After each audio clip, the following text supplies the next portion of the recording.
Pour se déplacer en mer, il y eut d'abord la rame. Facile à fabriquer, pas franchement compliqué à comprendre, hein. Mais enfin bon, comme dirait l'autre, il paraît que c'était un peu la galère, hein. Puis on inventa la voile. L'énergie éolienne allait nous permettre d'affronter les mers. Un jour, le génie humain inventa le moteur. Plus de flexibilité et surtout plus... Pour se déplacer en mer, il y eut d'abord la rame. Facile à fabriquer, pas franchement compliqué à comprendre, hein. Mais enfin bon, comme dirait l'autre, il paraît que c'était un peu la galère, hein. Puis on inventa la voile. L'énergie éolienne allait nous permettre d'affronter les mers. Un jour, le génie humain inventa le moteur. Plus de flexibilité et surtout plus rapide. Seulement voilà, avec le moteur vint la pollution. Aujourd'hui, nous franchissons une nouvelle étape, avec le lancement à La Rochelle. Plus rapide. Seulement voilà, avec le moteur vint la pollution. Aujourd'hui, nous franchissons une nouvelle étape, avec le lancement à La Rochelle. Plus rapide. Seulement voilà, avec le moteur vint la pollution. Aujourd'hui, nous franchissons une nouvelle étape, avec le lancement à La Rochelle. Pour se déplacer en mer, il y eut d'abord la rame. Facile à fabriquer, pas franchement compliqué à comprendre, hein. Mais enfin bon, comme dirait l'autre, il paraît que c'était un peu la galère, hein. Puis on inventa la voile. L'énergie éolienne allait nous permettre d'affronter les mers. Un jour, le génie humain inventa le moteur. Plus de flexibilité et surtout plus rapide. Seulement voilà, avec le moteur vint la pollution. Aujourd'hui, nous franchissons une nouvelle étape, avec le lancement à La Rochelle du premier navire électrosolaire dédié au transport maritime de passagers. Je vous présente le Copernic.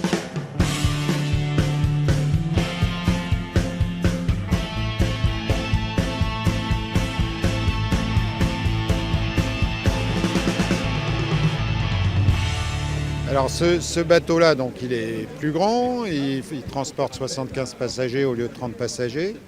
Il a une vitesse de service qui est 2 fois plus élevée. Donc il y a un besoin d'économiser l'énergie au maximum et en même temps d'avoir de la puissance pour si on a des conditions maritimes avec des vagues et du vent. Donc c'est vraiment une marche technologique par rapport au passeur qui navigue lui dans des eaux plutôt abritées. Dès le mois d'avril, la mission du Copernic sera de relier le Vieux-Port aux Minimes 15 fois par jour à une vitesse de 6 nœuds. Son moteur, 100% électrique, sera alimenté par des batteries rechargées la nuit, tandis que les 16 mètres carrés de panneaux solaires fourniront l'appoint lui permettant de tenir une journée complète. Les panneaux solaires fournissent quel pourcentage, quelle proportion de l'énergie nécessaire à la propulsion ? Entre 15 et 20%. 15 et 20% et on l'appelle quand même le bateau électrosolaire. On l'appelle bateau électrosolaire, on pourrait l'appeler, je dirais un terme plus propre, ce serait le bateau zéro émission. Tu vois mon petit, ici on n'est pas perturbé par le vrombissement du moteur cracheur de CO2. Ici tu n'entends que la mer et le vent qui passe entre tes oreilles.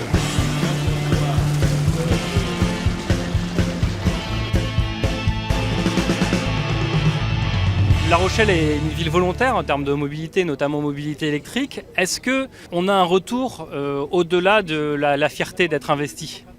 Oh là là, oui, un retour en termes de notoriété, mais au-delà de ça, aujourd'hui on en est un bon exemple. Vous avez un centre de recherche qui affine son savoir en matière de propulsion électrique, qui génère une société de conception de bateaux électriques, qui elle-même le fait construire par un constructeur rochelais, et on espère que ce marché va s'ouvrir. Donc nous sommes arrivés au moment où nous pouvons tirer les fruits de cette longue expérience que nous avons acquis en matière de propulsion électrique.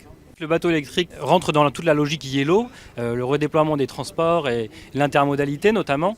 Moi je voulais savoir justement en termes de redéploiement, aujourd'hui j'habite en Goulin, impossible d'aller à Périgny en bus. Est-ce que ça va changer ?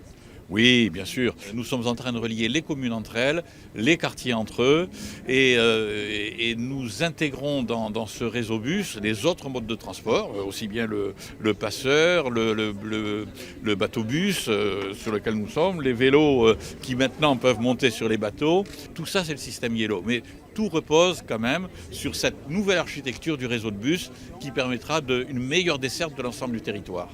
Quelles pistes d'amélioration vous avez déjà en tête pour la future génération ?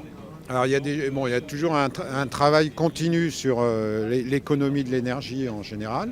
On développe des bateaux qui seront hybrides en propulsant à haute vitesse avec un groupe électrogène. Les étapes suivantes, ce sera des bateaux où la pile à combustible et l'hydrogène viendront en complément ou se substitueront aux batteries pour avoir des bateaux avec des grands rayons d'action sans émission. C'est possible de conduire? Je ne sais pas.